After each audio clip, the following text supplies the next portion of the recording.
Baik, pemirsa, Anda kembali bergabung bersama kami di Metro TV Newsroom. Ada inkonsistensi di kubu Prabowo Sandi setelah sebelumnya menyatakan tidak akan menempuh jalur konstitusi.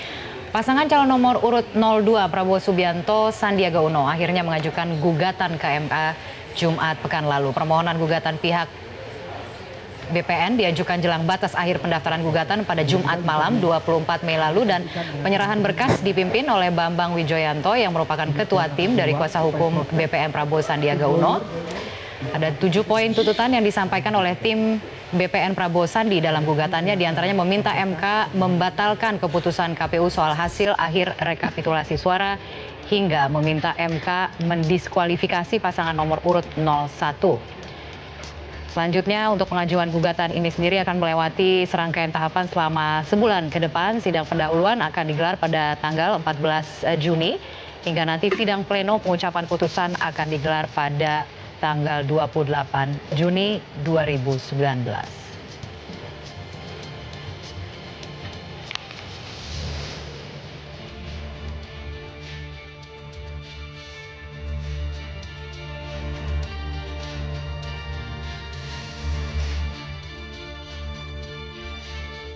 Ini real battle. Real battle. Ada inkonsistensi katanya. Sebelumnya mengatakan tidak akan menempuh jalur MK, sekarang akhirnya mendaftarkan gugatannya ke MK. Tapi sebetulnya kita senang. Dan saya rasa rakyat mestinya mulai agak bahagia ketika BPN menyampaikan gugatan ini melalui pengadilan. Cuman tentu saja yang menjadi pertanyaan adalah apakah teriakan-teriakan yang begitu keras di luar ini itu didukung bukti untuk sampai ke pengadilan lalu kemudian dikabulkanlah gugatannya. Karena apapun yang diteriakkan di luar, apapun sekeras apapun, yang hakim hitung adalah yang bukti-bukti yang ditaruh di atas meja. Dan ternyata kalau kita baca ya dari sini ada bukti yang bersifat online, ada kemudian kecurangan yang dianggap didukung oleh data kualitatif. Saya tidak tahu di pengadilan itu data kualitatif itu seperti apa. Karena data yang ada di pengadilan itu memang harus jelas, konkret, terukur, itu betul-betul kuantitatif. Itu baru saya menanyakan kualitatif itu maksudnya seperti apa begitu ya. Paling tidak ada persoalan DPT, ada persoalan disitung yang terungkap. Yang tidak bisa dihitung. Itu Kalau itu mah jelas itu. Kalau dihitung, kalau yang kita terima tafsirannya adalah yang tidak secara langsung berkaitan dengan selisih hasil suara. Karena kan salah satu syarat untuk mengajukan gugatan hasil Pilpres itu kan ada bukti yang bisa mengubah hasil penghitungan suara yang sudah diumumkan oleh KPU. Itu yang kemarin masih hilang, entah apakah nanti akan direvisi atau tidak, Bang, karena masih ada waktu untuk merevisi. Tapi paling masih tidak ada waktu untuk menyerahkan bukti-bukti tapi tambahan. paling tidak selain tadi Bang Don katakan, kita apresiasi, senang begitu Pak.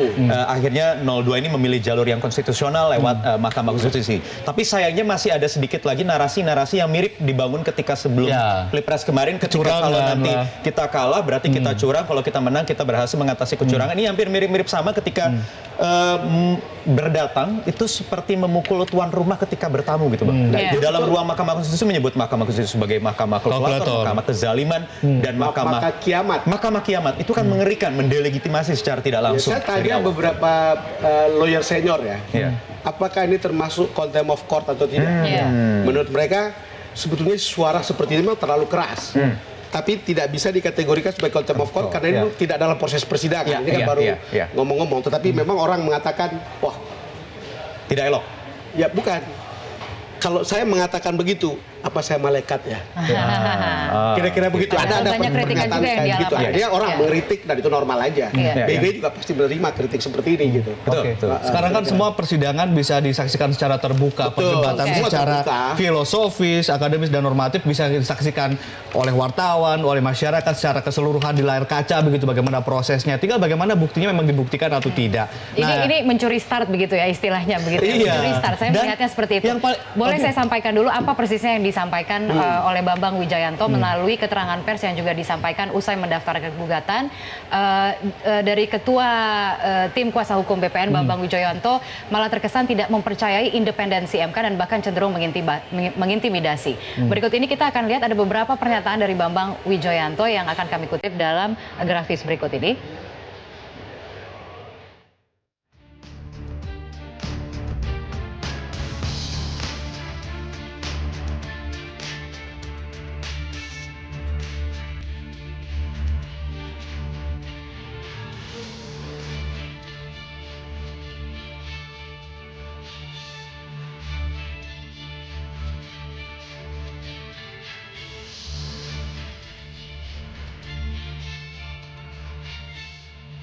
Mahkamah kalkulator yang tidak hanya bersifat numerik begitu ya Pak? Iya, Memang ini konteksnya begini, karena Mahkamah Konstitusi itu mengadili soal selisih hitungan suara hasil Iya. pilpres atau hasil pilkada, maka menurut Bambang jangan yuk hanya sampai di situ. Jadi gugatan dia tadi tentang pelanggaran kualitatif dan lain-lain yang itu juga menjadi bagiannya. Tapi ya bagaimana? Memang Mahkamah Konstitusi akan memeriksa dan kemudian dia akan lihat ujungnya adalah hitungannya. Kalau betul Jadi salah tidak hitungnya silakan dihitung ulang. tidak akan bisa memutus soal kecurangan begitu Ya, misalnya. bisa. Itu tidak bisa dilakukan Karena melalui saya MK. ngeri kalau pertimbangannya hanya Itu faktor Bawaslu kualitatif yang melakukan itu. Iya, kalau hanya pertimbangannya kualitatif, saya ngeri bahkan nanti tidak ada pemenang pemilu, Bang. Kualitatif, bayangkan ada kecurangan yang tidak bisa dikalkulasi begitu secara selisih angka suara. Tidak ada ukurannya. Semuanya Itu kan tergantung tergantung kecurangan, pada- artinya semua pelaku curang tidak ada yang disahkan Itu menjadi betul-betul pemenang. sangat Iya. tergantung pada hakim Nah, yang ada itu di dia. sana kan Itu mereka dia. akan lihat berdasarkan bukti lalu kemudian Betul. bisa macam-macam juga Iya. pandangannya. Iya. Oke. Jadi Tapi- mengkoreksi perolehan suara yang diduga ada kecurangan begitu ya. Mengkoreksi perolehan suara Kalau- untuk masing-masing ya, paslon. iya. Itu yang dilakukan oleh MK. Itu betul-betul hitung suara. Iya. Iya. Dan kenapa sampai ada kesalahan? Misalnya Iya. terjadi. Betul. Kalau memang ada kesalahan ya dihitung ulang. Iya. Kalau misalnya ada kecurangan pemilih ulang di Iya. situ. Tapi itu kan banyak orang mengatakan yuk bisa dapat berapa? Iya. Berapa puluh ribu TPS Betul, yang ya. harus bawa ke situ. Apakah kemudian ada tudingan kepala daerah menggerakkan aparatur negara termasuk warga di sana, kemudian angkanya bisa membuktikan bahwa ini mengubah hasil suara? Selisihnya Kan 16 bisa, juta. Ini Tidak bisa selisihnya 17 juta. Kita Tidak pernah- bisa sporadis gitu. Iya. Kira-kira 2 minggu lalu ya TSN kita nih. ketemu Pak Jokowi ya, dia bilang bagaimana cara curangnya ya. Ada pertanyaan gitu. Saya kira banyak orang yang mengatakan bagaimana caranya mencurangi pilpres. Ada begitu banyak saksi di situ, ada panwas di situ, ada saksi partai, ada saksi pilpres. Dan yang paling penting Bang, tidak ada yang tahu suara orang ketika di bilik suara itu Ya. pilih siapa. Itu betul. Lalu kemudian sudah diketahui, misalnya begini, satu TPS itu 300 orang. Ya.